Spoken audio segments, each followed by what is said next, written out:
یہ ایک ایسی کہانی ہے جسے سن کر کلیجہ منہ کو آنے لگے گا، روح کانپ اٹھے گی، دل اس کی صداقت سے انکار کرنے پر اکسائے گا، مگر ساتھ میں یہ یاد رہے کہ یہ واقعہ کوئی نبی کے زمانے کا نہیں، صحابہ کے دور کا نہیں، تابعین سے جس کی کڑی نہیں ملتی۔ یہ واقعہ صرف آج سے 50 یا 55 سال پہلے کا ہے، جس میں آج کی ان مسلم لڑکیوں کے لیے سبق اور عبرت ہے جو عشق کے دام فریب میں آ کر اور دنیا کی رونقیں دیکھ کر اپنے ایمان کا سودا کر رہی ہیں اور ہمیشہ ہمیشہ کے لیے دوزخ کا ایندھن بن رہی ہیں۔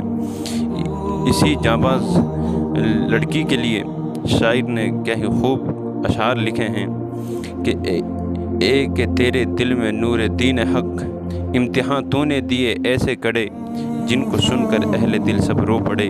نوجوانی کو تیری لوٹا گیا، آہ تیرا بانک پن لوٹا گیا، آہ تو خونی نظاروں میں چلی، برہنہ پاؤں خارداروں میں چلی، دشمنی کی تو نے اپنی ذات سے، کھیل کھیلا رات دن آفات سے، موت کی آنکھوں میں آنکھیں ڈال کر، زندگانی تو نے کی اپنی بسر، تو نے چھوڑا جنت شداد کو، تو نے ٹھوکر مار دی اولاد کو، ہاں مگر اسلام کو چھوڑا نہیں، رشتہ توحید کا تو نے توڑا نہیں، اے شہیدان وفا کی داستاں، تجھ پر نازاں ہیں زمین و آسماں۔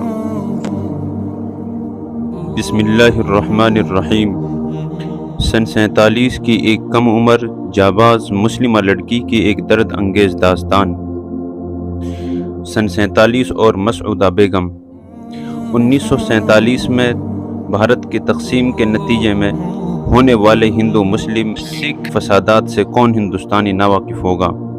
پنجاب اور اس کے آس پاس کے علاقوں کے مسلمانوں پر جو قہر ڈھایا گیا، جو قیامت برپا ہوئی، انسانی تاریخ میں اس درندگی اور انسانیت سوز مظالم کی مثال کہیں کہیں ملتی ہے۔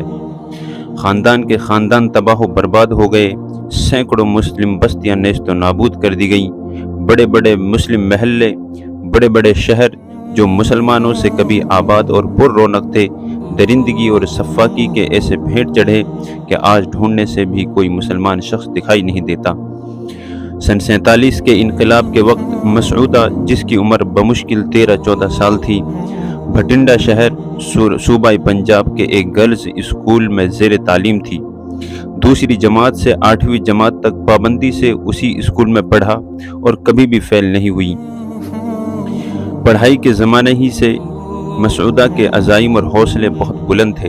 مسعودہ اپنی سہیلیوں سے کہا کرتی تھیں کہ میں ڈاکٹر بنوں گی، ڈاکٹر نہیں تو ٹیچر بنوں گی، لیکن مسعودہ کا یہ خواب شرمندہ تعبیر نہ ہو سکا اور 47 کے انقلاب نے مسعودہ کی ساری تمناؤں کا ملیہ میٹ کر دیا۔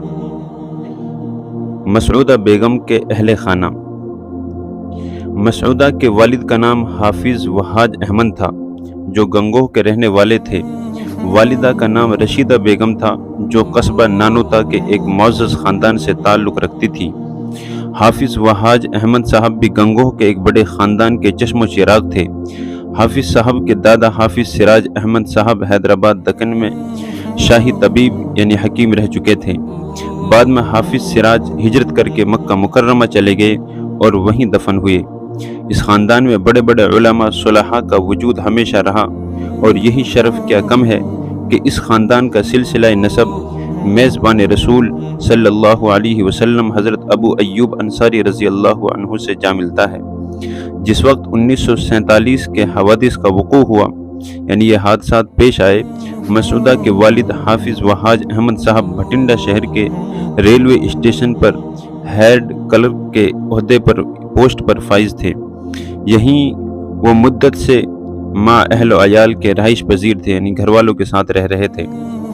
حافظ صاحب کا گھرانہ 9 افراد پر مشتمل تھا۔ بڑی لڑکی حافظ وہاج صاحب خود، رشیدہ بیگم اہلیہ، شاکرہ سب سے بیٹی لڑکی، طاہرہ، مسعودہ، سلیم احمد، نسیم احمد، اعجاز احمد، افتخار احمد۔ جب پنجاب کے حالات تقسیم ملک کے نتیجے میں انتہائی ناگفتہ بھی اور خراب ہو گئے تو حافظ صاحب نے اپنے شیخ حضرت مدنی رحمۃ اللہ علیہ یعنی شیخ الاسلام حضرت مولانا حسین احمد مدنی سے رابطہ کیا اور لکھا کہ یہاں کے حالات بہت خراب ہیں، بیوی بچے غیر محفوظ ہیں، اگر آپ اجازت دیں تو وطن آ جاؤں۔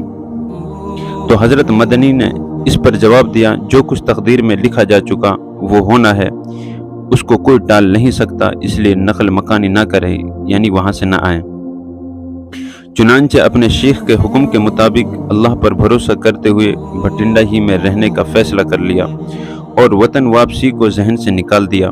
کچھ ہی دنوں کے بعد پورے پنجاب میں، جس میں بھٹنڈا بھی شامل تھا، بھٹنڈا شہر جو درندگی اور حیوانیت اور سفاکیت کا ننگا ناچ کیا گیا، تو پوری انسانیت شرمسار ہو اٹھی۔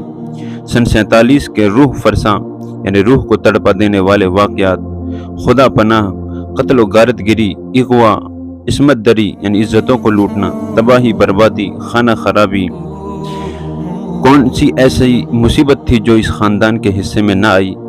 حضرت مدنی رحمۃ اللہ علیہ نے درست فرمایا تھا کہ جو تقدیر میں لکھا جا چکا ہے وہ ہونا ہے۔ چنانچہ یہ خاندان بہت بڑے امتحان اور صبر آزما حالات سے گزر کر شاکرہ اور مسعودہ اور اعجاز کو چھوڑ گئے، سب نے درجہ شہادت کو پایا۔ شاکرہ شادی شدہ ہونے کے سبب اپنی سسرال میں مقیم تھی، مسعودہ کو اغوا کیا گیا، جس کے لیے پوری ویڈیو بنائی جائیں گے کئی ایپیسوڈ کے اندر۔ مسعودہ کو اغوا کیا گیا اور اعجاز احمد، جن کی عمر صرف 3 سال تھی،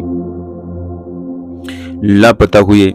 شہادت پانے والوں کی عمریں شہادت کے وقت کچھ اس طرح تھی: طاہرہ بیگم 15 سال، سلیم احمد 11 سال، نسیم شہادت کی کہانی بچوں کی والدہ کی زبان صرف 1 ماہ، مذکورہ معصوموں کی دلدوز کہانی بچوں کی ماں رشیدہ بیگم کی زبانی سنتے چلیے۔ وہ کہتی ہیں، سیٹھ کی کوٹھی سے جب ہم باہر نکلے، یعنی جہاں یہ لوگ بھٹنڈا شہر میں رہا کرتے تھے وہاں کا واقعہ بتا رہی ہیں کہ سیٹھ کی کوٹھی جہاں یہ خاندان مقیم تھا، اس سے جب ہمیں باہر نکالا گیا تو میں نے دیکھا کہ سلیم کے والد حافظ و حاج احمد سجدے کے حالت میں دم توڑ رہے ہیں۔ خاندان پر مصائب آتے دیکھ کر طاہرہ کو ظالم کھینچ کر لے جا رہے ہیں اور وہ ان سے پوری طرح نبرد آزما تھی، یعنی ڈیفنس کر رہی تھی۔ بالآخر لڑتے لڑتے میرے سامنے شہید ہو گئی۔ میری 13 سالہ بچی مسعودہ بیگم میرے ساتھ تھی، اس کو بہت تیز بخار تھا۔ پیارے سلیم کی لاش خون میں لت پت دیکھی۔ میرے 9 سالہ بچے نسیم کو ظالم بری طرح مار رہے تھے اور وہ بابو جی کہہ کر چلا رہا تھا۔ بالآخر میری آنکھوں کے سامنے اس نے بھی جام شہادت نوش کیا۔ میرے 1.25 ماہ کے بچے افتخار احمد کو نیزے پر لٹکا رکھا تھا۔ یہ سب ننگا ناچ بھٹنڈا میں کوٹھی کے سامنے ہو رہا تھا۔ اعجاز احمد، جن کی عمر 3 سال تھی، اس کا کچھ اتا پتہ نہیں۔ اس کو ظالم ٹرین سے کھینچ کر کہاں لے گئے کچھ معلوم نہیں، زندہ ہے یا اس نے بھی جام شہادت نوش کر لیا۔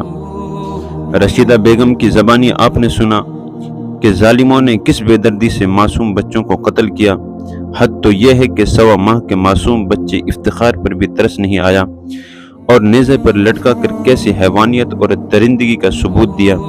اندازہ لگائیں اس عورت پر کیا گزری ہوگی جس نے وطن سے دور بیگانگی کے عالم میں شوہر کو شدت غم سے موت کے ساتھ پنجہ آزمائی کرتے دیکھا، ایک ایک کر کے سارے معصوم بچوں کو قتل ہوتے دیکھا۔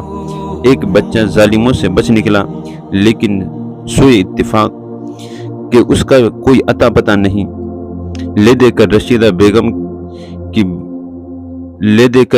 بیگم کی بچی مسعودہ باقی رہی، مگر ظالموں نے اس بچی کو بھی ماں سے چھین لیا۔